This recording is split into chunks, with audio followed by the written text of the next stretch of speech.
when they went to Yom Kippur, when the women went to Yom Kippur on the fast day, the Muslim neighbors babysat the children, the most precious objects they gave to them to protect. How could that be if they're our enemies, mortal enemies? Because they're not. It's not a religious conflict. That's a Zionist ploy of accusing everybody of being anti-Semitic. You want peace? You want to have a conference here of peace? Step back and look and read the facts. Not the facts that's been misconstrued by the Zionist propaganda. The facts that are realities.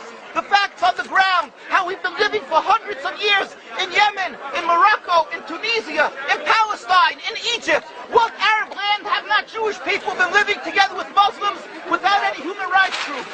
Tell me what land the Jews did not live in harmony with the Muslims. In Iran, we have over 25,000 Jews there, thank God. Why? Because this is not a religious conflict. It's purely because of a political movement, a relatively new movement, which is antithetical, contradictory to the Jewish religion of thousands of years. Judaism is spirituality, a religion of compassion to emulate God. Zionism has been created 100 years ago by atheists, people who have abhorred religion, who wanted to transform Judaism from religion to nationality, to a purely materialistic base, godless in its essence. That is not Judaism, and they have no right to use the name of Israel. They've usurped our name, they've stolen our symbols, and they've stolen our identity. And they are causing death and destruction, year in and year out. For over 50 years, death and bloodshed has not stopped because of a pure ideological belief called Zionism. They sacrifice on their idol bodies, human beings, hearts, souls. They rent, they've destructed houses, they've destructed people's lives. What can we do about this? Let's step back and think. There is a solution, with God's help. If we would put away the politics, then we could know that we've been living and coexisting together. We most profusely apologize to the Muslims, to the Arabs, what has been done to them. And then we can return, they make restitution for what has been done to them. And then we will be able to live in harmony. Not an Israeli state, but one Palestinian state. One state as we have been living for hundreds of years. There will be peace.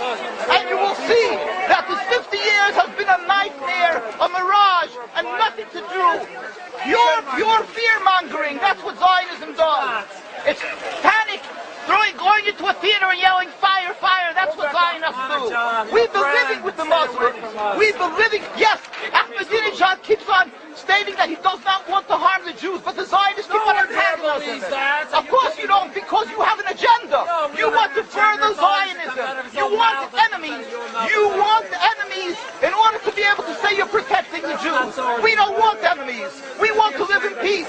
We have been always living in peace with the Muslims, and we will, with God's help, continue to live with them in peace. We implore the participants in this conference, read, step back, study the history truthfully, and see what the true Jewish voice is of hundreds of thousands of Jews who are still true to their religion, whether they're living in Jerusalem, whether they're living in New York. What do these Jews in Williamsburg section of Brooklyn, hundreds of thousands of Jews who are the most God-fearing in the community, why are they all opposed to the state of Israel? Why is that one Israeli flag in Williamsburg, Brooklyn? These are the most God-fearing religious Jews. Why don't they fly an Israeli flag? They have hospital help. They have Hatzolah, ambulatories, and everything free of charge to help people. The most greatest charitable organizations. Why these compassionate people don't support the state of Israel? Why not? Because they don't like Israel. Why not? Because they're self-hating Jews? Trying to build the Jewish state. Why? Are they fools? Are they fools? The reason is simply because they fear God. And I know why. You don't know why, and I know why. Because they're God-fearing. And God forbid us to have a state. We are in exile by God. We decree exile. And we are forbidden to oppress the people. We are forbidden to oppress the Palestinian people and steal their houses. That is what Judaism says. Thou shalt not steal. Thou shalt not kill. We have no right to the rule over the land of Palestine. This is what Judaism says, not what these robbers say. It's what the real Jews say. This is what Zionists are doing. Beating Jews, beating Jerusalem.